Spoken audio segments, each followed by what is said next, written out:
अस्सलाम वालेकुम। क्या हाल है स्टूडेंट्स? खैरियत से हो सब? आवाज़ आ रही है सही आप सबको?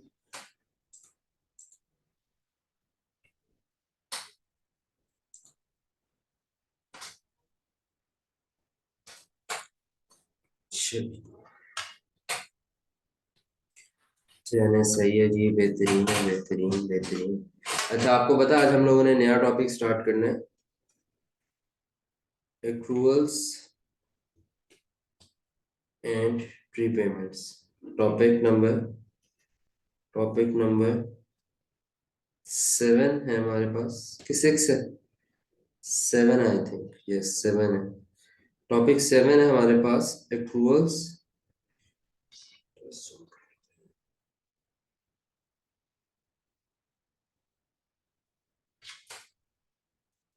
एक्रूअल्स and प्रीपेमेंट्स।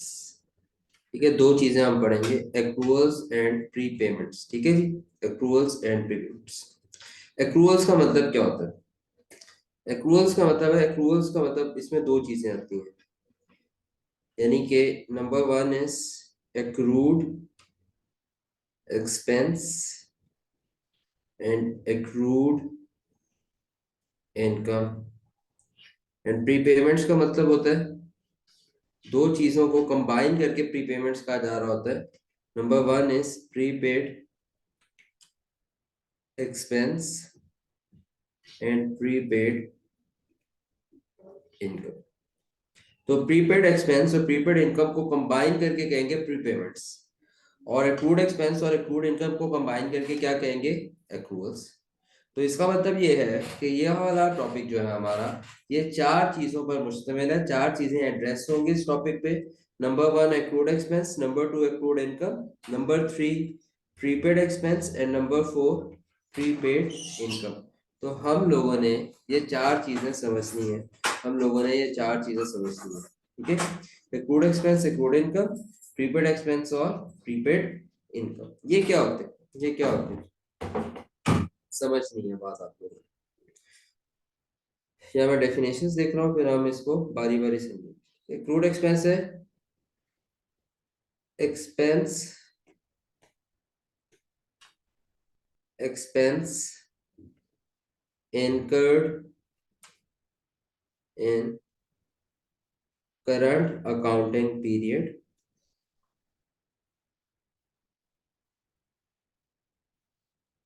but not paid in current accounting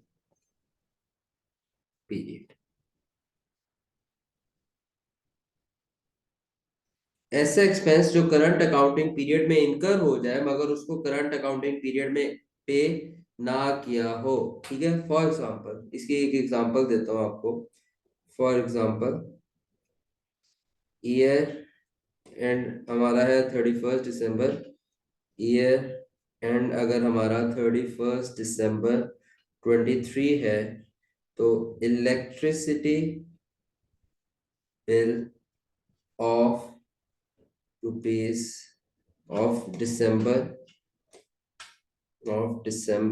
not paid until 31 दिसंबर 23। ठीक है, थोड़ी सी बात सुन लो। एक्रूड एक्सपेंस क्या होता है? Expense incurred in current accounting period but not paid in current accounting period. ऐसा एक्सपेंस जो हमने करंट अकाउंटिंग पीरियड में इनकर किए। एक्सपेंस इनकर कब होते हैं? कोई बता सकता है एक्सपेंस इनकर कब होते हैं? हम कब कहते हैं कि हमारा एक्सपेंस इनकर हो गया? हमने पहले पढ़ा हुआ है, कोई बच्चा मुझे बता दे।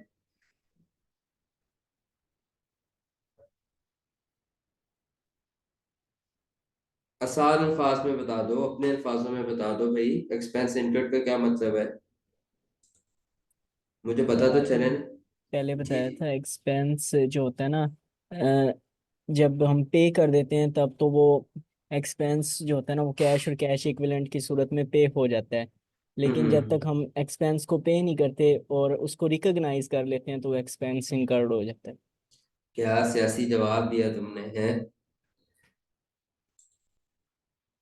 अब भाई एक्सपेंस इनकर्ड का मतलब ये है कि उस एक्सपेंस, जिस चीज के लिए आपने खर्चा किया, आपने उस चीज का फायदा उठा लिया, इसे कहते हैं एक्सपेंस इनकर्ड। जिस चीज के लिए आपने पैसे पे करने थे उस चीज का फायदा उठा लिया, मजदूर से काम करा लिया तो एक्सपेंस इनकर हो गया, ठीक है। मजदूर को पैसे दे दिए, एक्सपेंस पे भी हो गया। तो expense incurred is separate thing, expense payment is separate thing. Expense incurred तब होता है जब, क्योंकि जिस चीज के लिए आपने पैसे पे करने हैं उस चीज को हासिल करने, अगर उस चीज से फायदा उठा ले तो उसे कहते हैं कि एक्सपेंस इनकर हो गया। आ रही है बात समझ? लेट सपोज आप लोगों के साथ, हाँ मतलब ऐसे समझ लो कि भाई जैसे आप लोगों ने कहीं पे गए और हाँ बिजली का बिल की ले लो, ये जो मैंने एग्जांपल दिया इसी पे आते हैं कि भाई बिजली दिसंबर के महीने में पूरे महीना बिजली इस्तेमाल की, जिस चीज के लिए पैसे दे रहे थे वो बिजली इस्तेमाल कर ली दिसंबर में, मगर तो दिसंबर के अंदर के महीने में एक्सपेंस इनकर हो गया, मगर पे नहीं किया 31 दिसंबर 2023 को, तो हम कहेंगे कि एक्सपेंस इनकर्ड है, मगर मगर हमने इसको पे नहीं किया, ठीक है। तो देर सेपरेट चीजें दोनों। एक्सपेंस इनकर्ड सेपरेट चीज है, expense paid is separate thing. Expense इनकर हो जाने का मतलब ये है कि जिस चीज के लिए पैसे देने थे उस चीज का फायदा हासिल हो गया, ठीक है। एक्सपेंस पे कब होता है? जब असल में कैश पे कर देते हैं, ठीक है। आ रही है बात समझ? तो एग्जाम्पल भी समझ आ गई होगी कि देखो ना आपने क्या किया, 31 दिसंबर 2023 के एतबार से ये जो इलेक्ट्रिसिटी बिल था ये आपके पास एक्रूड एक्सपेंस था। क्यों एक्रूड एक्सपेंस था? क्योंकि आपने एक्सपेंस इनकर कर लिया है मगर आपने अभी तक उसको पे नहीं किया, आपने उसको अभी तक पे नहीं किया ये रेंट पर, तो ये आपके लिए क्या बन जाएगा? एक्रूड एक्सपेंस बन जाएगा। अच्छा, अब आते हैं एक्रूड इनकम पे। एक्रूड इनकम क्या है? Income earn in current accounting period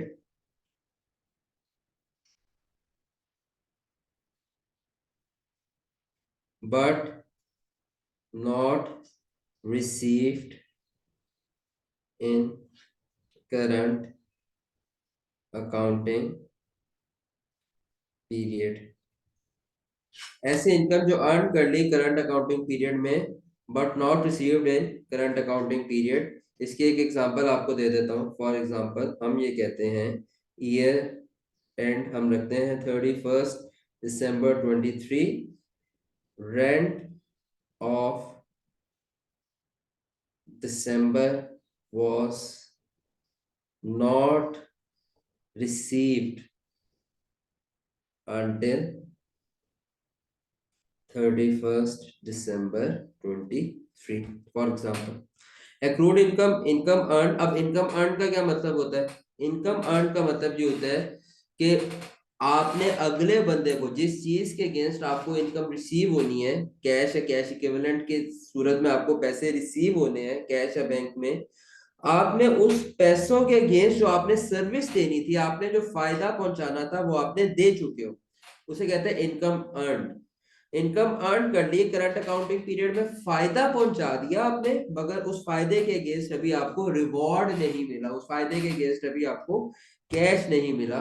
तो ऐसे इनकम जो अर्न कर ली करंट अकाउंटिंग पीरियड में, यानी कि करंट अकाउंटिंग पीरियड में फायदा पहुंचा दिया मगर करंट अकाउंटिंग पीरियड में वो इनकम आपको रिसीव नहीं हुई। फॉर एग्जांपल 31 दिसंबर 2023 हमारा ईयर एंड था, दिसंबर का रेंट हमें रिसीव नहीं हुआ अंटिल 31 दिसंबर 2023, तो ये क्या बन गया हमारे पास? ये हमारे पास एक्रूड इनकम बन गई।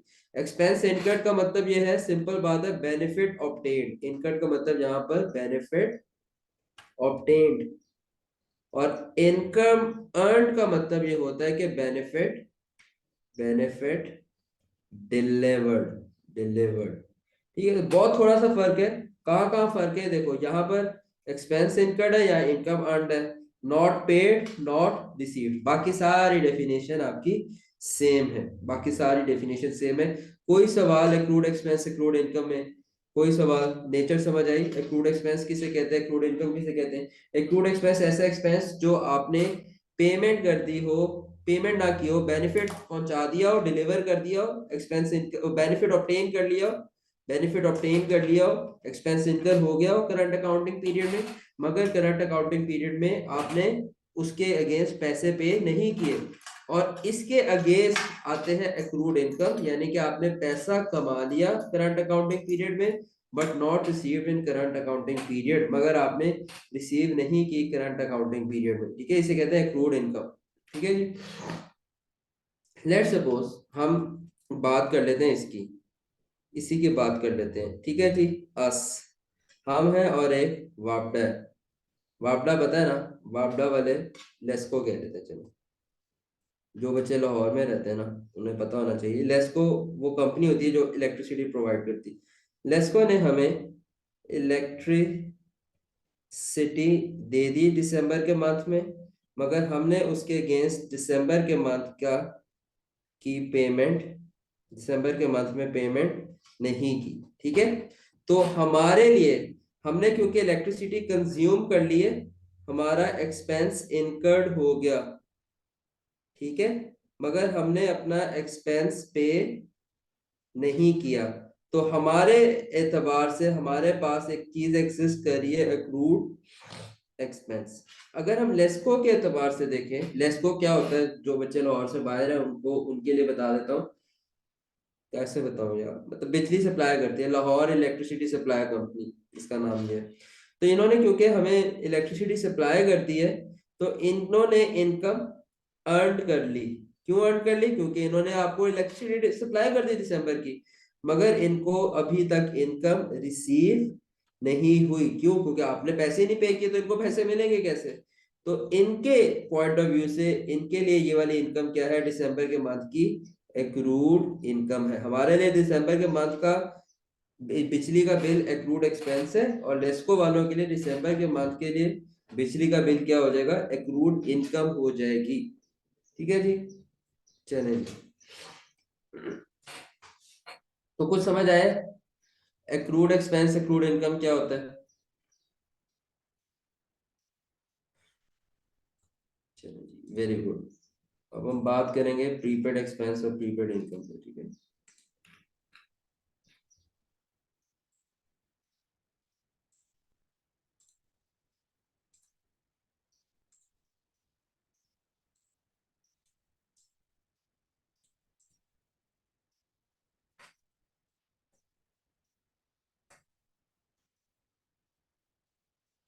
प्रीपेड, प्रीपेड नाम से ही आप लोगों को पता चल रहा होगा,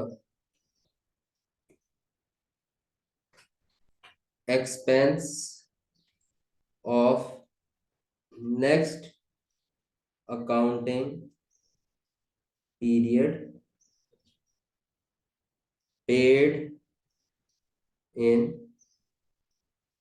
current accounting period.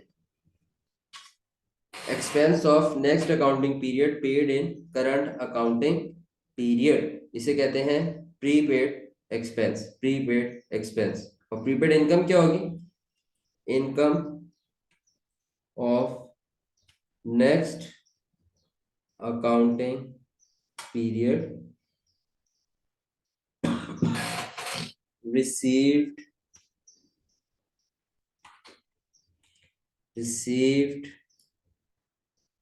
in current accounting period. ठीक है, अभी थोड़ी देर के लिए ज्यूम कर लें, हमारा करंट अकाउंटिंग पीरियड जो है वो 2023 का है। तो मैं प्रीपेड एक्सपेंस की एग्जांपल देता हूँ, लेट्स सपोज फॉर एग्जांपल, ये इसी की एग्जांपल देते हैं, मैं आपको इसको ना समझाता हूँ। अब हम थे अस एंड लिस्को, हमने हमने एफिशिएंसी मारी, होता नहीं है ऐसे, होता नहीं है ऐसे, तो लेस को नहीं करते, ठीक है जी। हम ना कोई और बना लेते हैं, कैसे तो एक हिस्सा तो होता ही नहीं है ना, तो हम, आपको पता है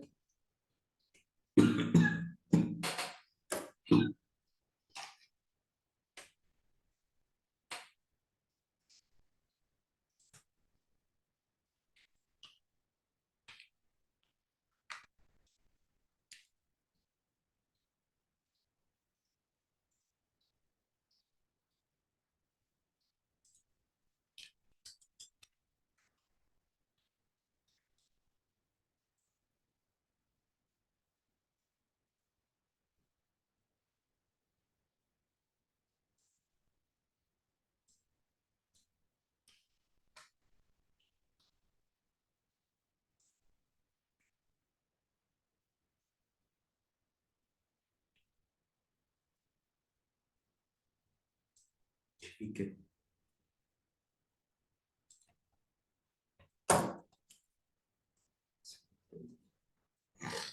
हाँ, हम कहते हैं जी एक घर है, ठीक है जी।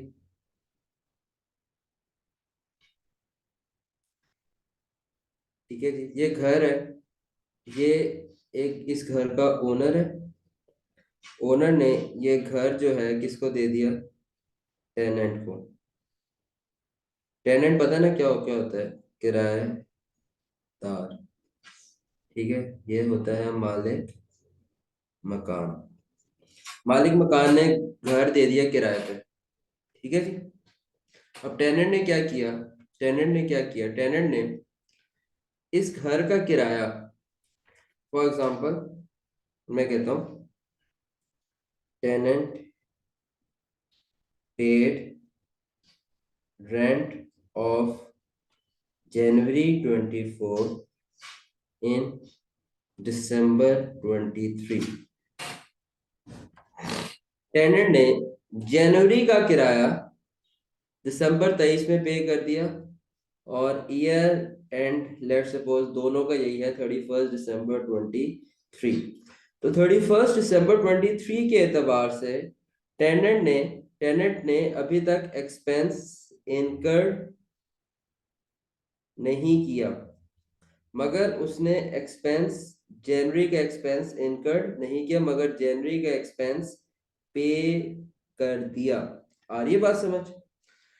टेनेंट ने जनवरी का एक्सपेंस इनकर्ड नहीं किया, यानी कि जनवरी जनवरी के अंदर जो उसने फायदा उठाना था घर का, अभी तो वो नहीं उठाया ना दिसंबर के एतबार से, 31 दिसंबर के एतबार से, मगर जनवरी का एक्सपेंस पे कर दिया।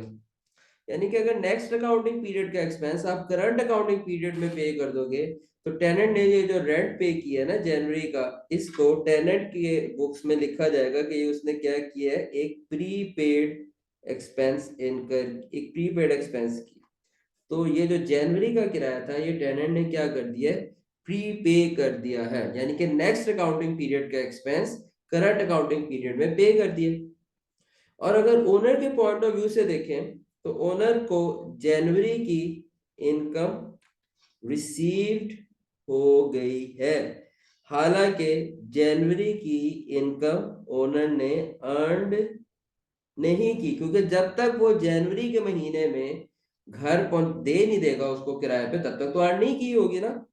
तो ओनर के पॉइंट ऑफ व्यू से क्या है, प्रीपेड इनकम है, ठीक है जी। Income of next accounting period received in current accounting period. और एक्सपेंस होता है, प्रीपेड एक्सपेंस होता है expense of next accounting period paid in current accounting period.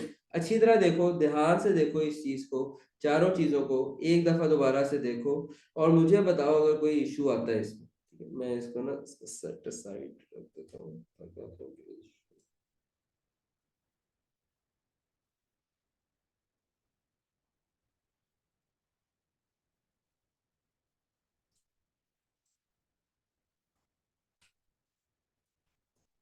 जल्दी से इसको रिवाइज कर लो, और मुझे बताओ आप लोगों को समझ आती हैं बातें?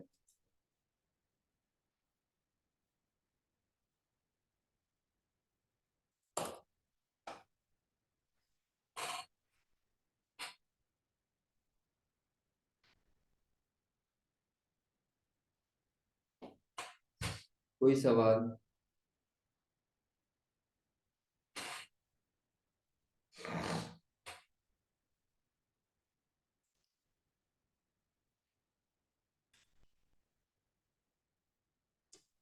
चलें जी, अब हम क्या करेंगे, अब हम बारी बारी एक एक चीज की डिटेल में जाएंगे। अब हम बारी बारी एक एक हेड की डिटेल में जाएंगे और एग्जांपल सॉल्व करेंगे। पहले हम आयशा पूछ रही है, सर प्रीपेड एक्सपेंस और एडवांस सेम है क्या?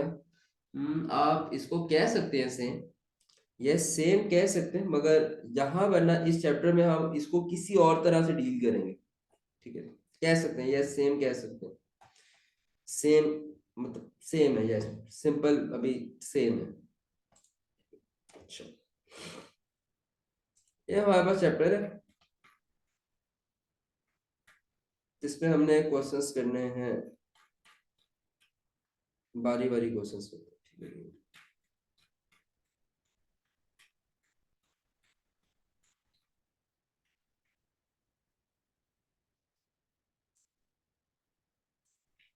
अच्छा जी, जैसे क्वेश्चन नंबर 1 है ना, इसको हम देखते हैं।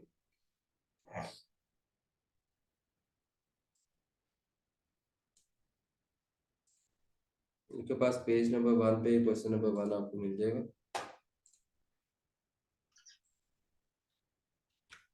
तो अब मैं आपको वैसे बताता हूँ, अब हम लोग जो है ना एक्रूड एक्सपेंस के क्वेश्चंस कर रहे हैं, ठीक है सारे। एक्रूड एक्सपेंस के क्वेश्चंस कर रहे हैं, ठीक है। बाद में हम देखेंगे कि हमने क्या करना है। अभी फिलहाल अब हम एक्रूड एक्सपेंस के ऊपर आ गए, और हमारे पास एक सामने क्वेश्चन है। Rent of building is ₹300,000 per year. एक बिल्डिंग है, उसका पर ईयर रेंट जो है 1 जनवरी 19 से लेके 31 दिसंबर 19 तक 300,000 पर ईयर है। मिस्टर एक्स पे 250,000 इन 2019। मिस्टर एक्स ने 350,000 सारा नहीं पे किया, इस 300,000 में से 250,000 पे कर दिए, 250,000 पे कर दिए, तो कुछ ना कुछ अनपेड भी रहेगा, कुछ ना कुछ अनपेड भी रहेगा। उन्होंने कहा बकाया पैसे मैं 2020 में पे करूंगा, तो 3 लाख में से 250,000 पे हो गया, और इसका मतलब है जो 50,000 है वो अनपेड है। 50,000 अभी तक क्या है, अनपेड है। पास necessary journal entries for the year 2019। 2019 में नेसेसरी जर्नल एंट्रीज कैसे पास करेंगे। अब मैं आपको बताता हूँ, ये जो 250,000 पे किया है ना, ये एक ऐसा एक्सपेंस है, ये ऐसा एक्सपेंस है जो इनकर्ड भी है, जो इनकर्ड भी है और पेड भी है। मगर ये जो 50,000 है, ये एक्सपेंस इनकर्ड है मगर पेड नहीं है। तो ऐसा एक्सपेंस जो इनकर होता है पे भी होता है, ये आपने टॉपिक 1 में किया हुआ है, इसकी एंट्री तो आपने टॉपिक 1 में सीखी थी। ऐसा एक्सपेंस जो इनकर भी हो पे भी हो जाए, क्यों, जब एक्सपेंस इनकर हो जाता है तो एक्सपेंस को रिकॉर्ड करते हैं, ये बात आप याद रखिएगा। एक्रूअल्स कॉन्सेप्ट कहता था इनकम्स और एक्सपेंसेस को रिकॉर्ड करो regardless of their payment. Expense अगर इनकर हो रहा है तो उसको रिकॉर्ड करो। हम एंट्री पास जहां पे करेंगे कि हम कहेंगे एक्सपेंस रिकॉर्ड करेंगे 250,000 से डेबिट, और हम क्रेडिट करेंगे,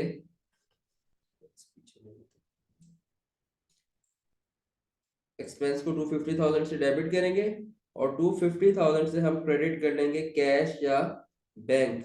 इनकट था इसलिए एक्सपेंस डेबिट हुआ, और पेड था इसलिए कैश या बैंक क्रेडिट हुआ। समझ आ रही है बात। एक्सपेंस इनकट था इसलिए एक्सपेंस डेबिट हुआ, इनकट था इसलिए एक्सपेंस डेबिट हुआ, और पेड था इसलिए सीबी क्रेडिट हुआ। सीबी का मतलब कैश या बैंक क्या कर दिया, कैश या बैंक आपने क्या कर दिया, क्रेडिट कर दिया। सबको समझ आ रही है बात।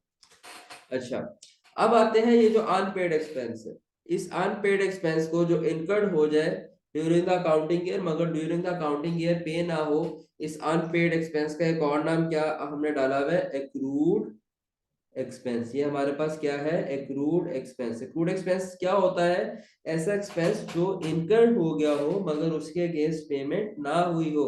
इसकी एंट्री हम सीखेंगे इस टॉपिक 7 में, ये जो मैं अभी आपको सिखाने लगा हूँ। बहुत आसान एंट्री है। एक्सपेंस जब इनकर हो जाए तो क्या करते थे, एक्सपेंस जब इनकर होता है तो एक्सपेंस को डेबिट करते हैं। यस, एक्सपेंस इनकर हो गया इसलिए एक्सपेंस को डेबिट किया जाएगा। 50,000 इनकर तो हो गया ना, आपने खर्च तो कर लिया, तो इसलिए हम डेबिट करेंगे 50,000 से अपना एक्सपेंस। मगर पे नहीं हुआ, पे नहीं हुआ, अगर पे हो जाता तो कैश या बैंक क्रेडिट होता। अब पे नहीं हुआ, इसका मतलब है सीबी को क्रेडिट नहीं कर सकते, क्योंकि कैश या बैंक से तो पैसे आउट हुए ही नहीं है, कैश या बैंक में से तो पैसे आउट हुए ही नहीं है, इसलिए कैश या बैंक तो क्रेडिट नहीं कर सकते। कोई बंदा मुझे मशवरा दे क्या चीज क्रेडिट करें, कोई मुझे मशवरा दे दे कि क्रेडिट क्या चीज करें। लाइबिलिटी। लाइबिलिटी क्यों, यस, जो चीज पे नहीं होती वो पेएबल होती है। फायदा उठा लिया और पे नहीं की पे नहीं की तो क्या बन गई, पेबल बन गई। कितनी आसान सी बात है, कितनी आसान सी बात है, पेबल बन गई। जो चीज जिस चीज के फायदा उठा लिया और पे नहीं की तो पेबल है, कॉमन सेंस की बात है। तो पे नहीं किया इसलिए हमारे पास जिम्मेदारी आ गई, हमें लाइबिलिटी को क्रेडिट करना है। क्योंकि पे नहीं किया तो लाइबिलिटी क्रेडिट करनी है, क्योंकि फ्यूचर में पे करना है। अभी पे नहीं किया तो जिम्मेदारी बन गई। फॉर एग्जाम्पल, आपको एक दोस्तों के साथ गए हो और आप खाना खा लो और पैसे आपका दोस्त दे दे, तो आपने पे तो नहीं किए, मगर आप पे जिम्मेदारी बन गई कि यार उसको पैसे वापस करने हैं। तो अगर कोई चीज पे नहीं की और फायदा उठा लिया तो इसका मतलब है वो क्या है, लाइबिलिटी है। Yes, very good, liability create हो गई। लाइबिलिटी क्रिएट हो गई 50,000 से। 50,000 से क्रेडिट करेंगे लाइबिलिटी, लाइबिलिटी क्रेडिट करेंगे।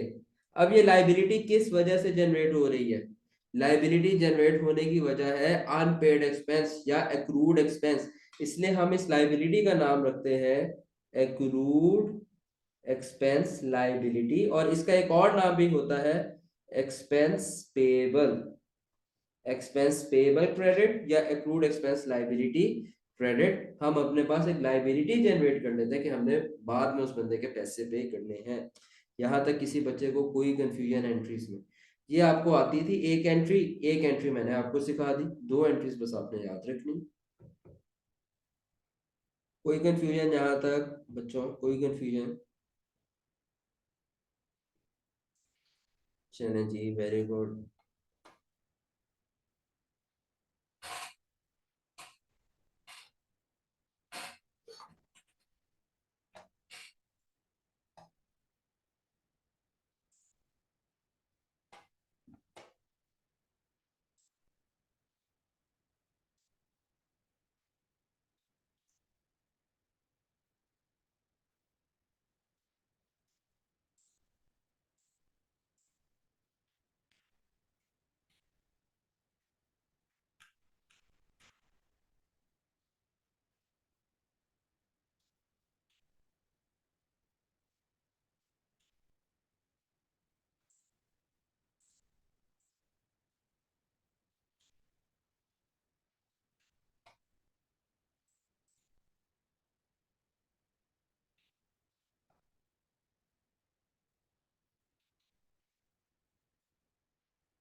चलें एक और सवाल देखते हैं। A business pays salaries of rupees 50,000 per month in arrears. A business pays salaries of rupees 50,000 per month in arrears. अच्छा, ये एक एरियर का वर्ड है, इसको भी हम रिजॉल्व कर लेते हैं। इसका क्या मतलब होता है? इसको दो तरह से पेमेंट होती है। एक को कहते हैं हम, पेमेंट टर्म्स दो तरह की होती है। पेमेंट टर्म्स दो तरह की होती है। एक को कहते हैं पेमेंट इन एडवांस, और एक को कहते हैं payment in arrears. Payment in advance का मतलब है payment is made before the benefit is obtained. Benefit obtain करने से पहले अगर आप पेमेंट कर दें, for example salary of January was received in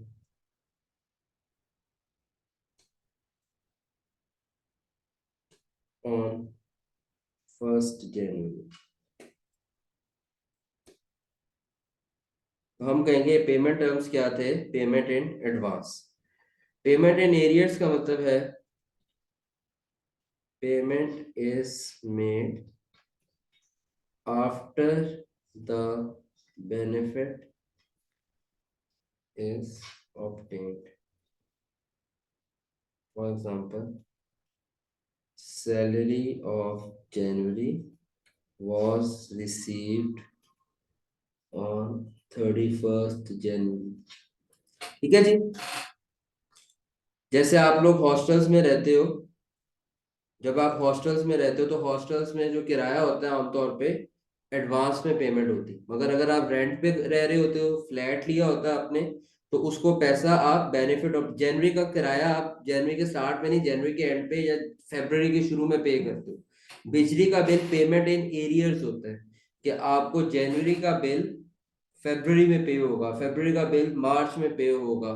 ठीक है। इसी तरह जो आपके पास ये टेलीफोन नेटवर्क्स हैं जिसमें आप पहले कार्ड लोड करते हो, बैलेंस डलवाते हो, फिर आप फायदा उठाते हो, तो वहां पर आप क्या कर रहे होते हो, पेमेंट एडवांस में कर रहे हो। तो पेमेंट इन एरियर्स और एडवांस का तुम आई थिंक आपको क्लियर हो कि अगर बेनिफिट ऑब्टेन करने से पहले पेमेंट की तो वो एरियर्स और एडवांस, और अगर बेनिफिट ऑब्टेन करने के बाद पेमेंट की तो उसे कहेंगे payment in arrears, payment in arrears.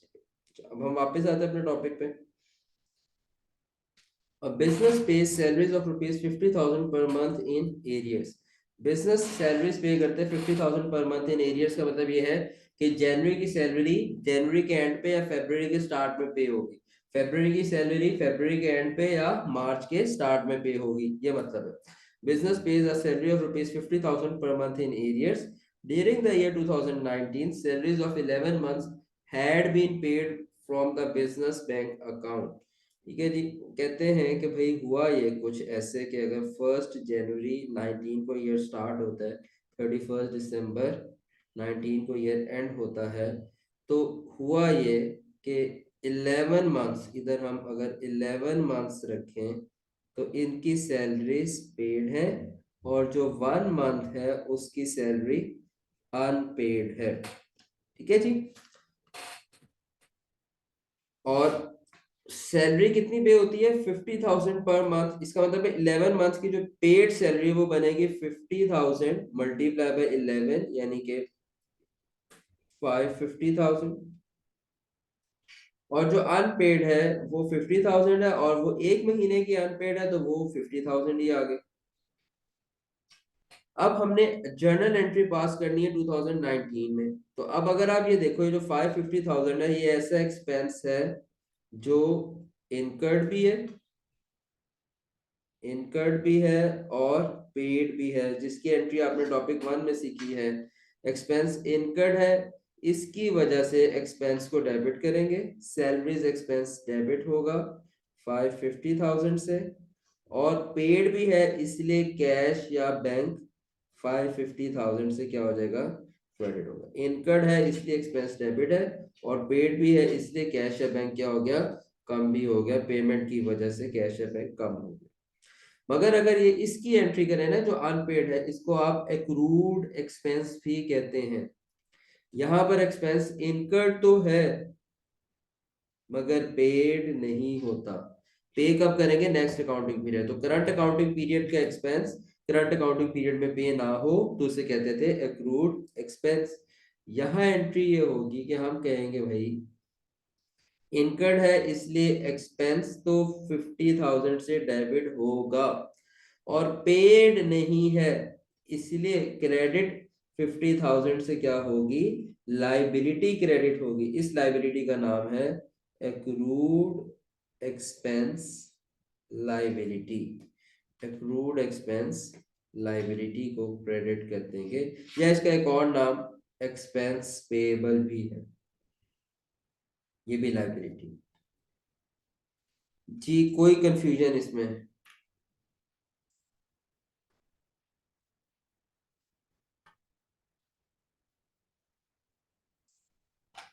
चले, very good very good very good. अच्छा, अब एक अगली चीज हम लोगों ने सीखनी ये है, अगर आपको ना समझ आए आप लोगों ने मुझसे सवाल पूछना। हमने ये दो एंट्रीज पास की हैं, हमने ये दो एंट्रीज पास की हैं। इसको मैं हटा रहा हूं ताकि बल्कि ना लगे।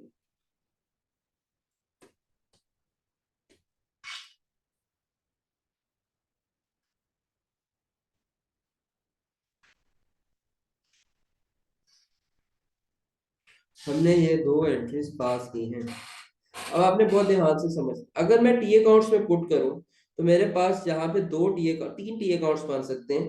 मेरे पास यहाँ पर तीन टी अकाउंट्स बन सकते हैं, एक एक्सपेंस का, एक एक्रूड एक्सपेंस का, एक एक्सपेंस का, एक एक्रूड एक्सपेंस का, और एक कैश का या बैंक का। कैश या बैंक अभी मैं स्किप कर रहा हूँ, जरूरत नहीं है, मैंने आपको जो चीज समझानी है ना वो इन दो अकाउंट से समझ आ रही है।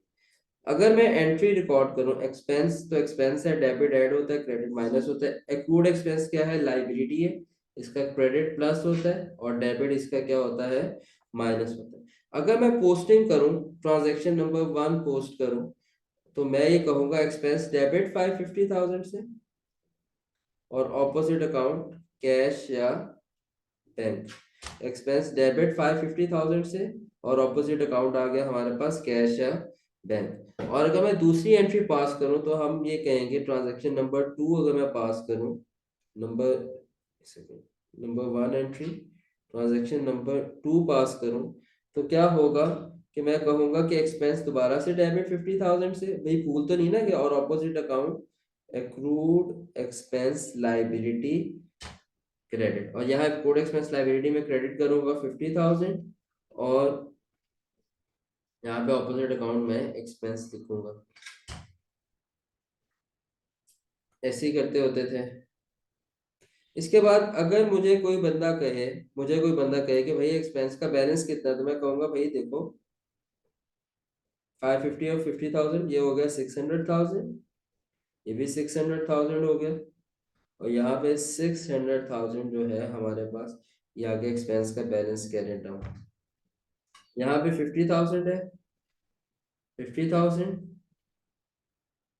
50,000, और यहाँ पे हमारे पास 50,000 बच गया।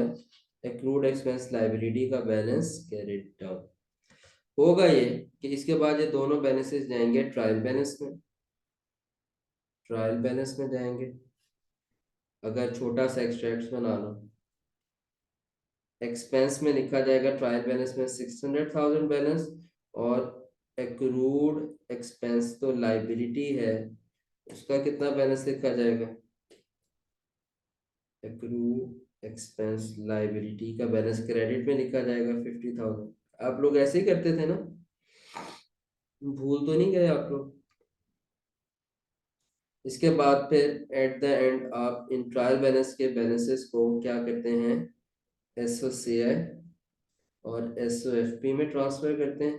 एसओसीआई के एक्सट्रैक्ट्स बनाए तो अदर एक्सपेंसेस में हम सैलरीज लिख लेंगे 600,000 की, और स्टेटमेंट ऑफ फाइनेंशियल पोजीशन में जब हम करंट लाइबिलिटीज, जो आपने याद रखना है, ये लाइबिलिटी को जो होगी ना, ये करंट लाइबिलिटी होगी। करंट लाइबिलिटी में हम लिखेंगे एक्रूड एक्सपेंस कितने का, 50,000 का। जी, यहाँ तक कोई कंफ्यूजन? ये मैंने आपको एक रोड मैप बताया कि भाई ये कैसे आगे ट्रांसफर हो रहे हैं होंगे।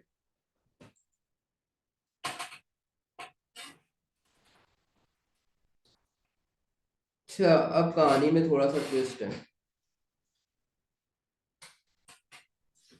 कहानी में ट्विस्ट ये है कि जो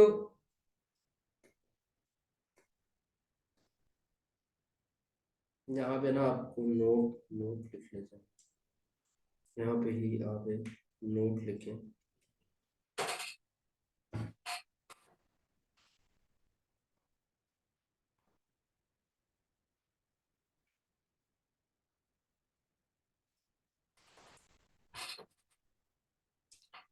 ये जो लेजर्स होते हैं ना, उसमें से कुछ एसओसीआई लेजर्स होते हैं, कुछ एसओएफपी लेजर्स होते हैं। कुछ लेजर्स होते हैं जिनके बैलेंसेस एसओसीआई में जाते हैं, और कुछ लेजर्स होते हैं, कुछ अकाउंट्स ऐसे होते हैं जिनके बैलेंसेस कहाँ जाते हैं, स्टेटमेंट ऑफ फाइनेंशियल पोजीशन में। तो यहाँ पे मैंने आपको दो टी अकाउंट्स बना के दिखाए हैं, एक्सपेंस का और एक्रूड एक्सपेंस लायबिलिटी का। मुझे आप बता सकते हैं इसमें से एसओसीआई का अकाउंट कौन सा है और एसओएफपी का अकाउंट कौन सा है? कौन सा लेजर या कौन सा टी अकाउंट एसओसीआई का है और कौन सा अकाउंट एसओएफपी का है?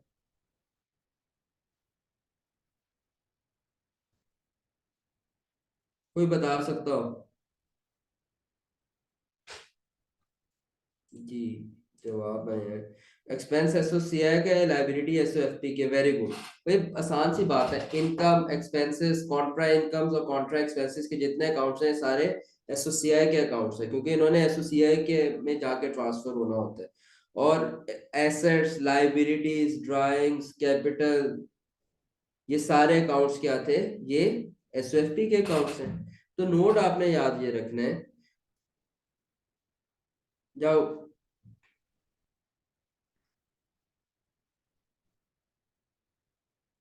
एसओसीआई अकाउंट के बैलेंसेस को के बैलेंसेस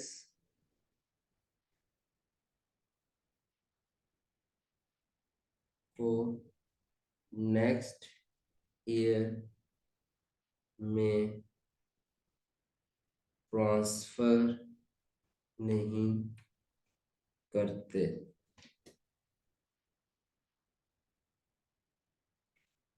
कितनी अजीब बात की मैंने।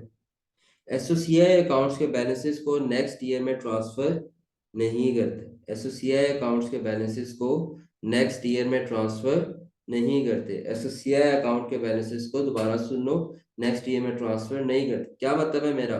फॉर एग्जांपल 2023 में एक ही ट्रांजैक्शन हुई, cash sales of cash purchase of furniture. ठीक है जी, कैश परचेज ऑफ फर्नीचर, ये तो दोनों ही वही हो गए। चलो, कैश परचेज ऑफ ₹100। ठीक है जी। इसमें पता है क्या हुआ? इसकी वजह से मैं सिंपल आपको कह देता हूँ, सेल्स कर लेते हैं, चले कैश आ जाएगा। ठीक है, कैश सेल्स ऑफ ₹100। ठीक है जी। सेल्स का ट्रायल बैलेंस में बैलेंस आएगा 100, और कैश भी आपके पास कितना आ गया? 100। ठीक है जी। 2023 में दोबारा से आपने कैश सेल्स की ऑफ ₹300। तो अब सेल्स कितनी हो गई? 300 की, और कैश कितना हो गया? 300 का। अब होगा क्या कि लेट्स सपोज जब हम अकाउंट्स बनाएंगे ना, सेल्स के और कैश का, तो सेल्स 100 क्रेडिट हो रहा है, कैश 100 डेबिट हो रहा है। सेल्स का आप अभी यही पढ़ते हो कि बैलेंस कैरी डाउन 100, कैश का भी बैलेंस कैरी डाउन आ गया 100। ठीक है।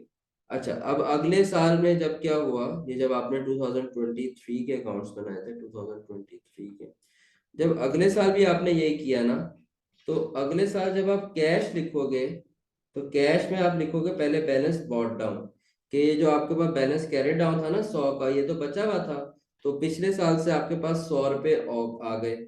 और दोबारा से जब आपने 300 की सेल्स की, तो आपके पास 300 का मजीद कैश आ गया सेल्स की वजह से।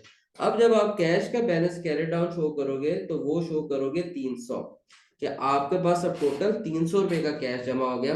100 आपने पिछले साल कमाया, और 300, सॉरी सॉरी सॉरी, मैंने गलत लिख दिया।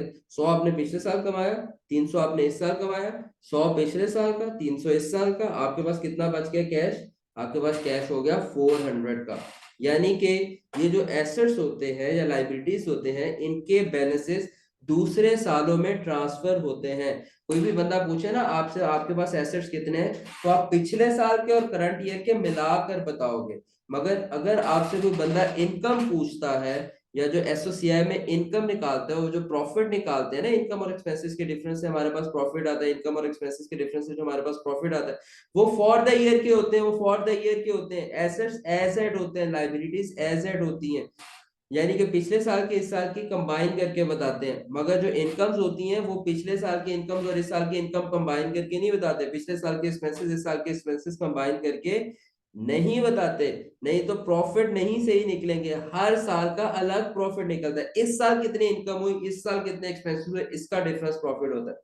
तो सेल्स के साथ आप 100 लिख देंगे, मगर अगले साल का जब आप सेल्स का अकाउंट बनाएंगे ना, 2024 का 2024 का जब सेल्स का अकाउंट होगा, तो ये 100 यहां पर नहीं आएगा, यहां पर सेल्स सिर्फ 300 की लिखी जाएंगी, और ऐसे बैलेंस कैरी डाउन आ गया 300 का। समझ आ रही है बात?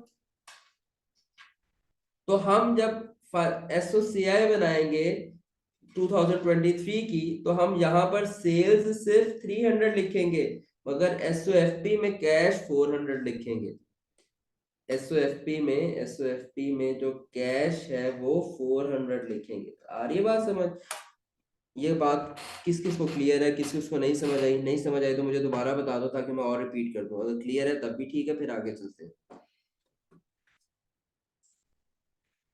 चलो, चले, वेरी गुड, ठीक हो गई बात। अच्छा, अब हुआ मसला ये होता है कि बैलेंस कैरेट डाउन का मतलब क्या होता है। यहाँ पे जो वर्ड यूज होता है ना, balance carried down, balance brought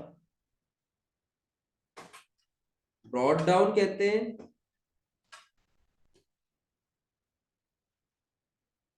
balance brought या कैरेट डाउन का मतलब ये होता है कि ये बैलेंस आप कैरी कर रहे हो अगले अकाउंटिंग पीरियड में।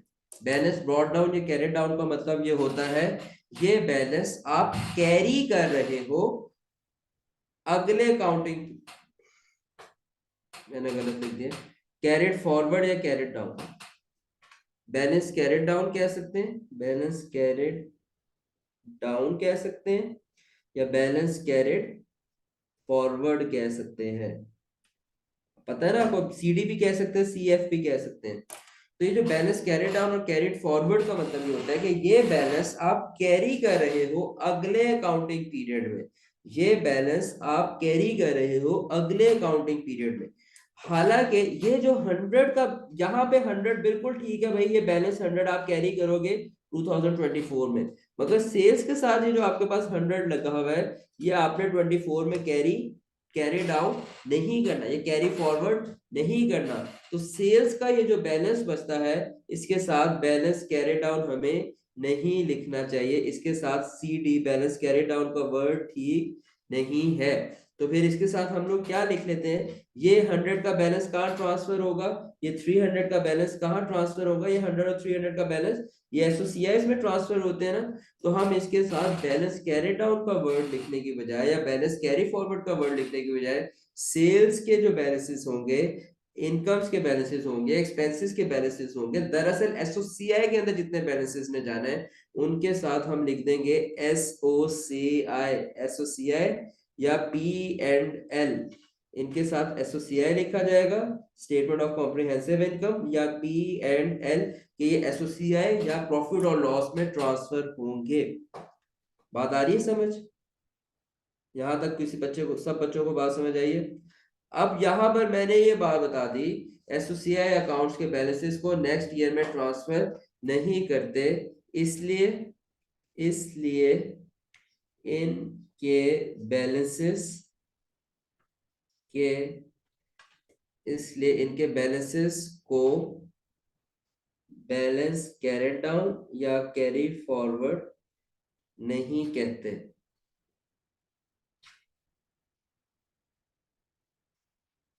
इनको फिर कहते क्या है, इनके बैलेंसेस के साथ एसोसिएट या पी एंड एल लिखते हैं। इनके बैलेंसेस के साथ एसोसिएट लिख दो या पी एंड एल, दोनों में से कोई एक लिख दो। तो यहां पर जो एक्सपेंस का बैलेंस कैरी डाउन है, दरअसल इसको बैलेंस कैरेट डाउन नहीं कहेंगे, इसके साथ हम एसओसीआई लिखेंगे या पी एंड एल लिखेंगे, क्योंकि इसको हमने नेक्स्ट अकाउंटिंग पीरियड में ट्रांसफर नहीं ले करना। ठीक है, ट्रायल बैलेंस के अंदर ट्रीटमेंट का कोई फर्क नहीं, ट्रायल बैलेंस में एसओसीआई वाला भी बैलेंस ही है और बैलेंस कैरेट डाउन वाला भी बैलेंस ही है, और कोई बाकी फर्क नहीं है। यहां तक कोई कंफ्यूजन?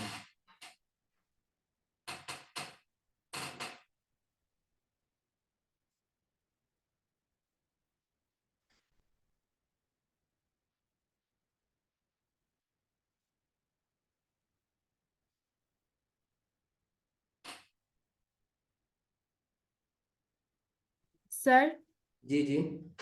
सर फिर हम ये एसएससीआई इसकी जगह मतलब इसको पुट कहाँ करेंगे ये चीज जो है?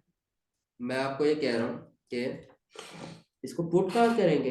मतलब इसको जैसे हम इसको इस्तेमाल जैसे करते हैं बैलेंस ब्रोड डाउन या कैरी डाउन को, तो फिर हमने इसको यहाँ यूज कहाँ पे करना है? इसको इस 600 को हमने देखो ट्रायल बैलेंस में लेके गए, ट्रायल यस सर। बैलेंस से आगे हम इसको सैलरीज में लेके गए एसोसीआई में, बस तो इसका फिर नाम चेंज कर दिए, इसके बैलेंस को बैलेंस कैरी डाउन कहने के बजाय एसोसीआई या पीएनएल कहेंगे, बस, और तो कुछ नहीं किया। सर फिर अगर एक्सपेंस भी मेरा लेंगे? अगर अगर सारी डिस्कशन का क्रक्स याद रखना है ना आपने, तो वो ये है कि भाई assets, liabilities, expenses, sorry assets, liabilities, drawings और कैपिटल, इन चारों अकाउंट्स के बैलेंसेस को बैलेंस कैरी डाउन कहेंगे, और इनकम एक्सपेंसेस और कॉन्ट्रा इनकम्स और कॉन्ट्रा एक्सपेंसेस के जो भी अकाउंट्स होंगे उनके बैलेंसेस को बैलेंस कैरी डाउन कहने की बजाय एसओसीआई या पीएनएल कह देंगे। बाकी एग्जैक्ट वही ट्रीटमेंट है जो इन सारे सारों के बैलेंसेस की होती हैं। ये सारे के सारे बैलेंसेस बेशक उनके बैलेंस के साथ एसओसीआई लिखा हुआ है या उनके बैलेंस के साथ बैलेंस कैरी डाउन लिखा हुआ है, ये सारे के सारे बैलेंसेस अल्टीमेटली ट्रायल बैलेंस में ही जाएंगे। और ट्रायल बैलेंस से फिर आगे जैसे आप अरेंज करते हो एक्सपेंस और इनकम्स को एसओसीआई में लेके जाते हो, एसेट्स, कैपिटल, ड्राइंग्स और लाइबिलिटीज को एसओएफपी में लेके जाते हो, एग्जैक्ट वैसे ही करेंगे। यानी सर इनके बस नाम ही यहाँ लिखे हुए हैं, आगे इनका तो नाम का कोई काम ही नहीं है।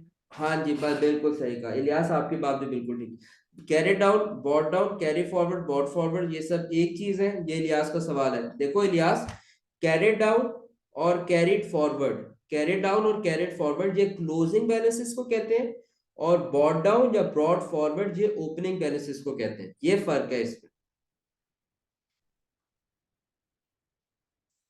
और कोई बात? चलो बस आज के लिए काफी है इतना, इसको बस आप लोगों ने रिवाइज करके आना है, इंफॉर्मेशन ओवरलोड ना हो जाए।